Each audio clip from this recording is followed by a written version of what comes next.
Have you ever noticed that there's a moment, a single instant, when someone invades your mind without you realizing it? It's not when they speak, it's before that. It's in that microsecond when your eyes meet theirs and something inside you, seed, without explanation. You feel like you've lost a piece of your autonomy, but you don't know where.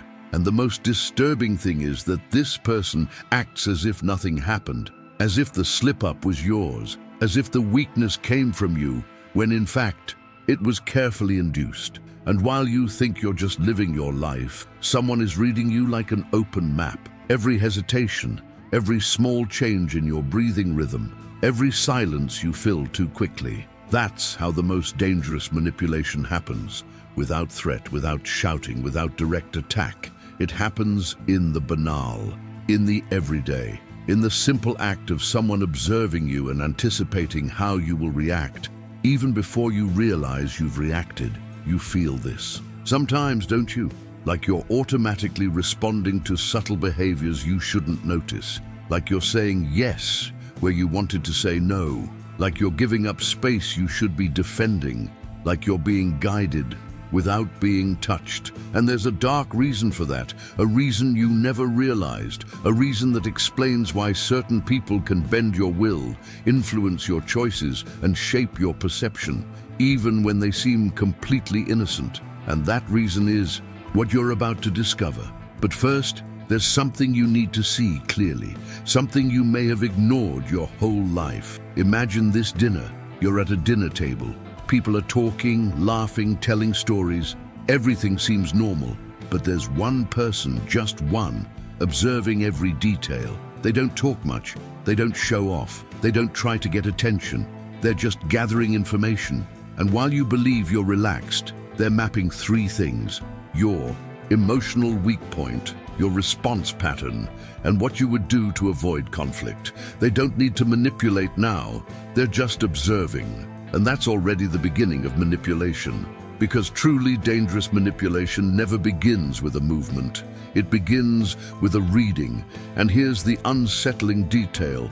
Perhaps you've already been collected, decoded, and filed away by someone without ever realizing it. Perhaps there's already someone who knows exactly which emotional button to push in you, and is just waiting for the right moment. The moment when you'll be vulnerable enough not to even notice you've lost control. But before I show you how this person operates, and before I reveal the first hidden sign that gives away a covert manipulator, there's something you need to hear. Not because it's comfortable, but because it's too early for you to discover the whole truth and too late to turn back. Have you ever noticed that some people seem to predict your reactions with almost surgical precision, as if instinctively they know exactly when you're going to back down, when you're going to give in, when you're going to try to avoid friction? And this doesn't happen because they're smarter than you. It happens because they use something you've never been trained to recognize: silent, strategic observation. They don't manipulate immediately. They linger, they test, they launch small stimuli that, to you, seem irrelevant. A light comment, a seemingly innocent compliment, a lingering gaze. Everything is a test, everything is a probe. That's how they measure how much you're willing to give, without you realizing you're giving it. And here is the first micro-story, short but dark. A man arrives for a job interview. The recruiter smiles, offers water, asks common questions. But before any answers, he observes how the candidate holds the glass. If he trembles, if he avoids eye contact, if he tries to appear more confident than he really is, in less than 10 seconds, he already knows which emotional button to press to guide the rest of the conversation. It wasn't the answers that defined the candidate, it was the micro-reactions. Now think, how many people around you have already read your micro-reactions? And here's the narrative hole you haven't noticed yet. There's a specific tactic used by covert manipulators that relies on provoking precisely these small reactions in order to analyze you. It's such a common tactic that you've probably already fallen for it this week. But I'll only reveal it later, because first you need to learn to recognize the terrain where it operates. You think you're interacting with people, But in many cases, it's interacting with strategies. Behind every artificially created silence, behind every calculated pause, there's a movement you haven't yet learned to read.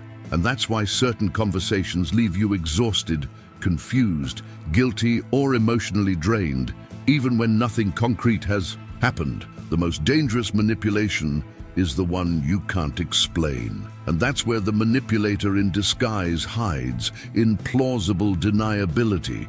He never does anything big. He does something too small to be questioned. And now we come to the first subtle psychological signal, one of the most treacherous, and you need to pay attention because it's usually ignored by 99% of people.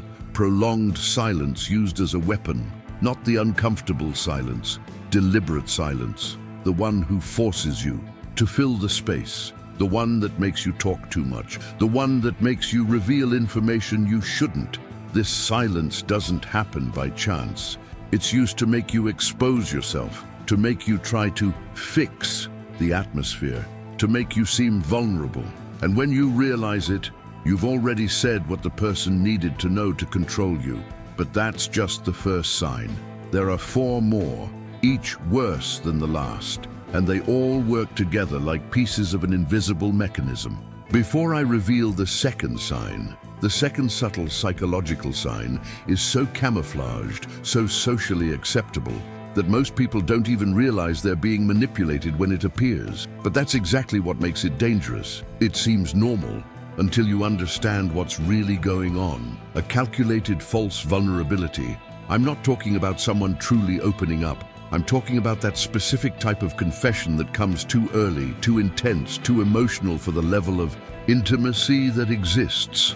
That kind of phrase like, "I've never told this to anyone, but it's difficult for me to talk about this. You are one of the few people I feel safe with." This looks like closeness. It looks like trust. It looks like connection. But often, it's nothing more than a trick to put you in a position to emotional debt, to make you feel like you need to open up too, to push you into the territory where you feel exposed. And here begins the second micro story. A woman met a new colleague at work. In 3 conversations, he was already saying he was going through deep trauma, that he didn't trust anyone, but that with her, it was different. She felt special. She felt responsible. She felt she should support him. Within a week, she was sharing intimate details of her own life. The following month, she discovered that he was using everything she said as ammunition for micro pressures, emotional blackmail, and small distortions that left her constantly insecure and always trying not to disappoint. He was never vulnerable. He just needed her to go. And before you think this doesn't happen to you, remember, covert manipulators don't want to be understood. They want to be seen as weak in order to make you lower your guard. That's the strategy. And do you know why? Because when you believe someone is fragile, you begin to tolerate behaviors you wouldn't tolerate from a strong person. You become permissive, patient, justifying. And that permission is all a manipulator needs to get where they shouldn't.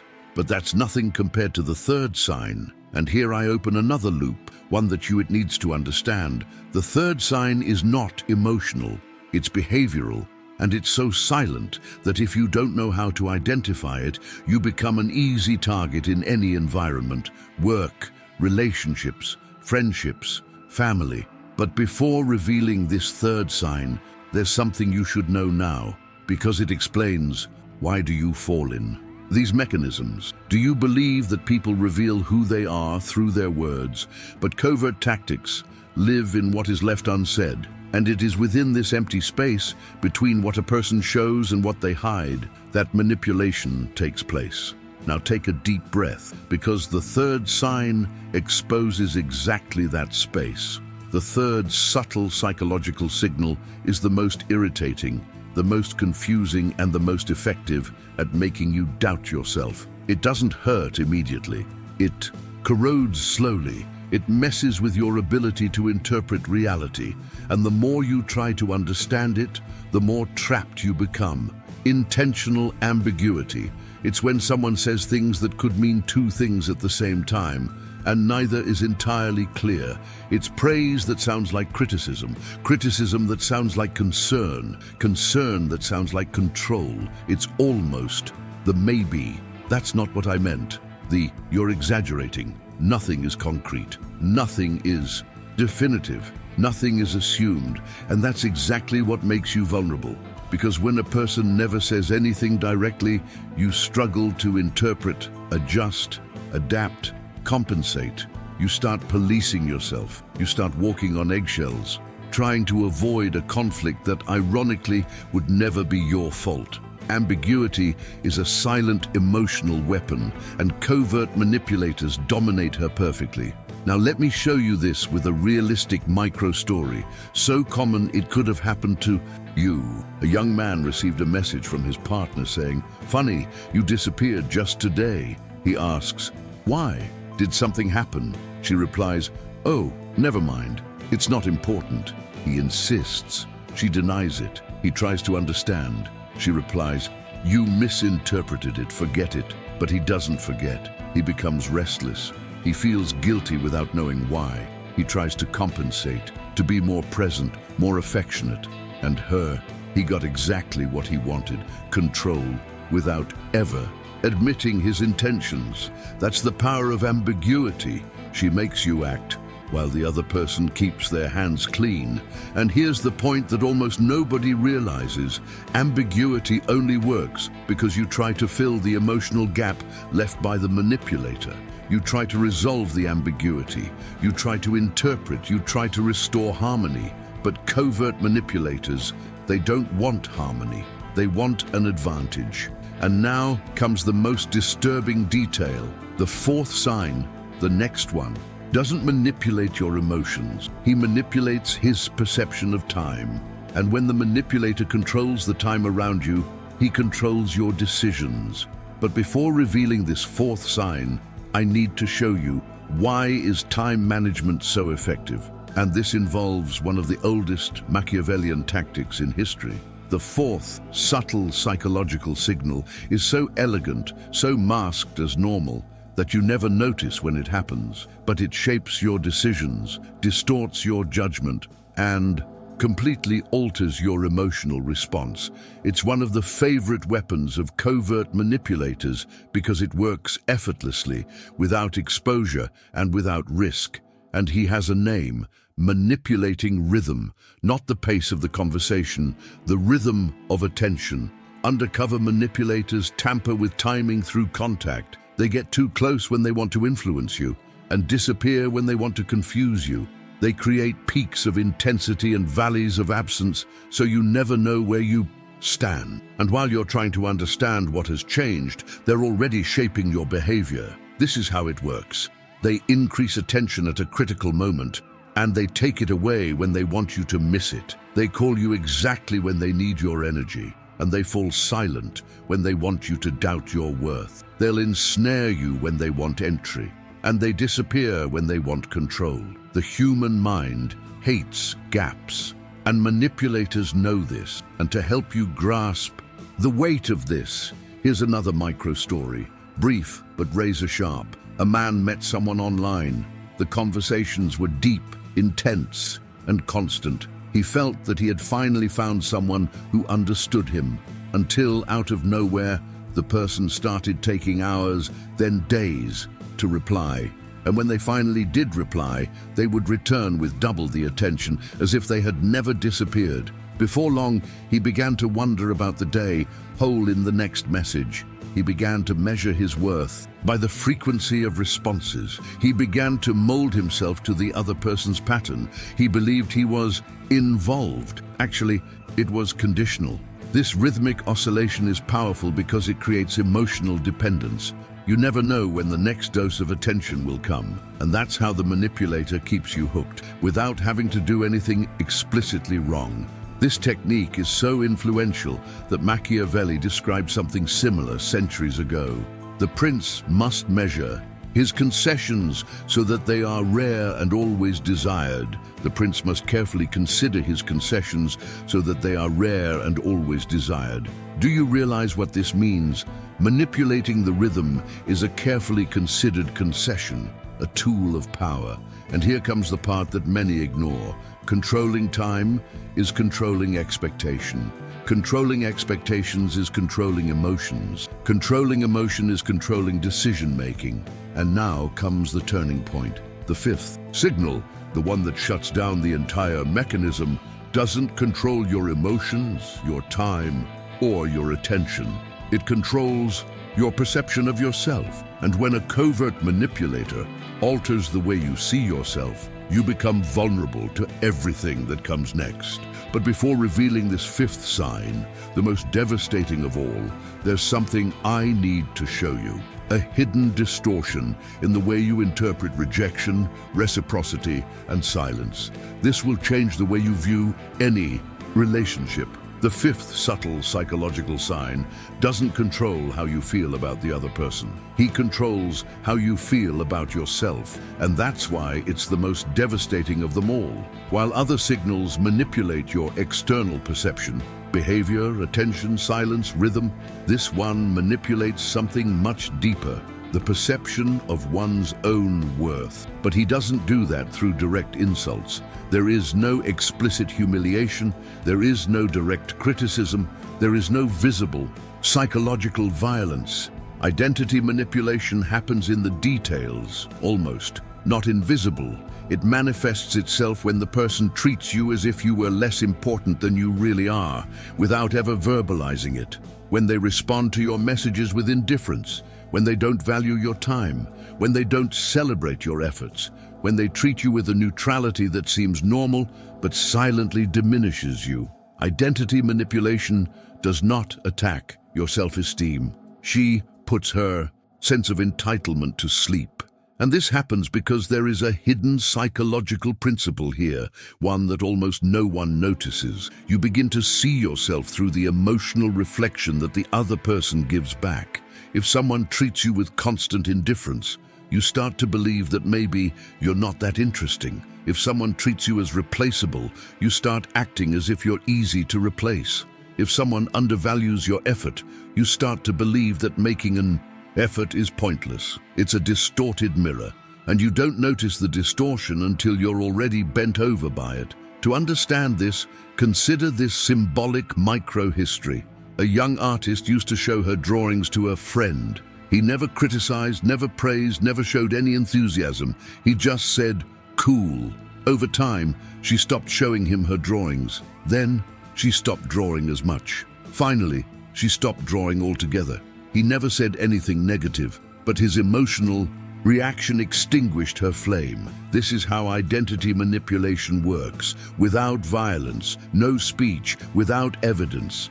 And here's what nobody told you. And here I open a loop that will only be closed later. The covert manipulator doesn't need to bring you down. He just needs to stop lifting you up. But now I need to warn you about the real scam. The one you didn't see coming, the one that changes all the logic up to this point, the one that completely reverses the game. Because until now, you believed that all of this was about they, the manipulators, their tactics, what they do to you. But there is a hidden point, a point that nobody likes to admit, that transforms everything you've understood so far. And when I reveal this, the entire structure of this story will change. You got this far believing the threat came from outside, that the manipulators were all around him, the danger lay hidden in their actions, that the problem was what were they doing to you? But here's the kicker, the point no one dares to admit, that dismantles everything you've thought so far. The most effective covert manipulation tactics only work because you already carry within yourself the psychological vulnerability that allows them to enter. That doesn't mean it's your fault. It means the door was never completely closed. Silence only hurts you because you need to be understood. The false vulnerability only affects you because you crave connection. Ambiguity only consumes you because you seek clarity. Manipulating rhythm only works because you fear loss. And identity manipulation only works because you still measure your worth by the reflection of others. The covert manipulator does not create the wound. He simply places his finger where it already exists. That's the twist, the part that nobody likes to face. And here's a line you probably never thought you'd hear in a script about manipulation. The most dangerous manipulator in your life is not the person who reads your behavior. It's the part of you that hasn't yet learned to read itself. This is the dark spot that changes everything. No matter how skilled a manipulator is, he will never have full access to your mind if you understand how to close the loopholes he exploits. And here begins the transition to something bigger and much deeper. The Machiavellian mental defenses that turn you into a target, as an architect of one's own psychological domain. But before I give you these tools, before I show you how to create an aura that no one can penetrate, there's one last truth you need to face. You have manipulated people without realizing it, just as it has already been manipulated. And the game really changes when you understand that you're on the board, whether you like it or not. Now the next step is to build your armor, your strategy, his unbreakable mind. You got this far believing the threat came from outside, that the manipulators were all around him. The danger lay hidden in their actions. That the problem was, what were they doing to you? But here's the kicker, the point no one dares to admit, that dismantles everything you've thought so far. The most effective covert manipulation tactics only work because you already carry within yourself the psychological vulnerability that allows them to enter. That doesn't mean it's your fault. It means the door was never completely closed. Silence only hurts you because you need to be understood. The false vulnerability only affects you because you crave connection. Ambiguity only consumes you because you seek clarity. Manipulating rhythm only works because you fear loss. And identity manipulation only works because you still measure your worth by the reflection of others. The covert manipulator does not create the wound. He simply places his finger where it already exists. That's the twist, the part that nobody likes to face. And here's a line you probably never thought you'd hear in a script about manipulation. The most dangerous manipulator in your life is not the person who reads your behavior. It's the part of you that hasn't yet learned to read itself. This is the dark spot that changes everything. No matter how skilled a manipulator is, he will never have full access to your mind if you understand how to close the loopholes he exploits.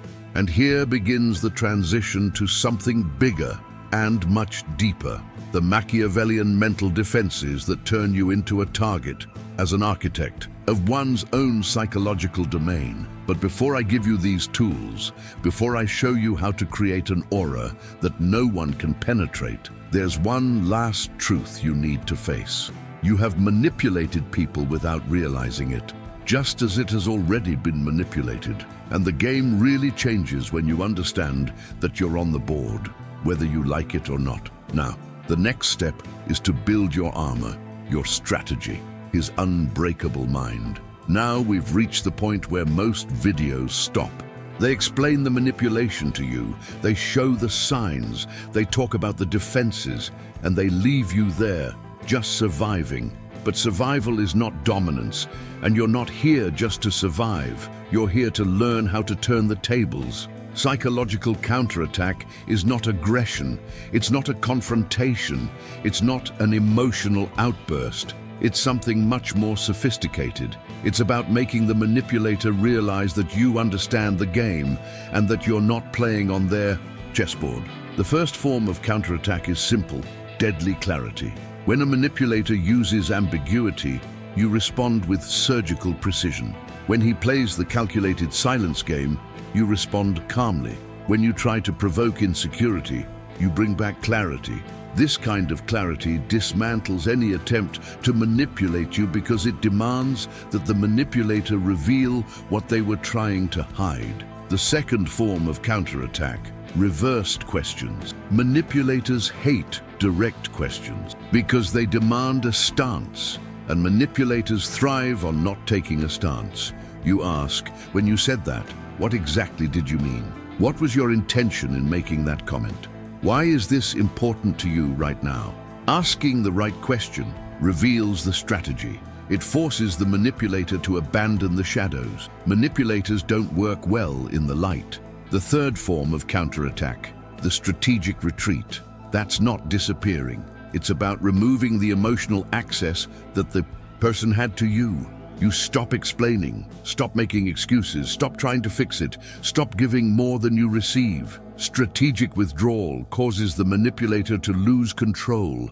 Without your answer, he loses the game. The fourth form of counterattack, the mirror effect. You return the interaction you receive with elegance. If the person is cold, you are neutral. If the person is confused, you are objective. If the other person manipulates the rhythm, you stabilize yours. The manipulator only works if you are predictable. You cease to be. And now the most powerful, the silent threat. It's not a real threat, it's perception. It's when you demonstrate through posture, gaze, and composure that you understand the game. Manipulators sense this. They retreat, they are reorganizing, they stop testing because they realize you're no longer a target, it's a risk. And here's the point that connects all of this. Counterattacking doesn't make you a manipulator. It transforms you into someone who isn't manipulated. But the pinnacle is yet to come. The construction of unbreakable aura, the psychological state in which no one can break through your defenses. This is what you're going to see now. There is a mental state that few people achieve, a state that makes you impenetrable, unshakable, impossible to bend through covert manipulation. It's not absolute coldness. It's not insensitivity. It's not arrogance. It's something much deeper. It's an internal matter. It's when you don't need to prove anything to anyone, when you don't need to be interpreted, validated, or desired, when the other person's behavior doesn't define your response, when someone's silence doesn't turn into anxiety, when the absence of someone doesn't become their wound, when the ambiguity of the other does not become your labyrinth. An unbreakable aura is born when you understand that. He who controls himself controls the entire board. And here is the core of this aura, the point that closes everything we have built up to this point. You define your own value. It doesn't matter how others see you, you keep your own pace. No one dictates your urgency. You don't fill the silences. Discomfort doesn't control you. You observe before you react. Information is power. You maintain strategic emotional distance. Uncontrolled emotion is surrender. When you master this, something extraordinary happens. The same people who were trying to manipulate you stop. The people who were testing you give up. Those who gambled with their time lost interest. Those who wanted an advantage are backing down. Those that were dangerous, they move away on their own, because covert manipulators can only operate in the dark. When you become light, they evaporate. And now comes the final piece, the closing of the loop I opened back there, in the darkest revelation. Yes, manipulation only works because there's a weakness within you, but now that loophole is closed, and when you close the inner door, no one else enters without permission. But before we finish, and here comes the cliffhanger you've come to expect, there's a type of manipulator even more dangerous than all those we've seen so far. A type that doesn't use silence, ambiguity, rhythm, feigned vulnerability, or manipulation of identity. A type that transcends all of that operates on another level, that which influences not your emotions, but your convictions. This manipulator doesn't invade your mind, he rewrites it.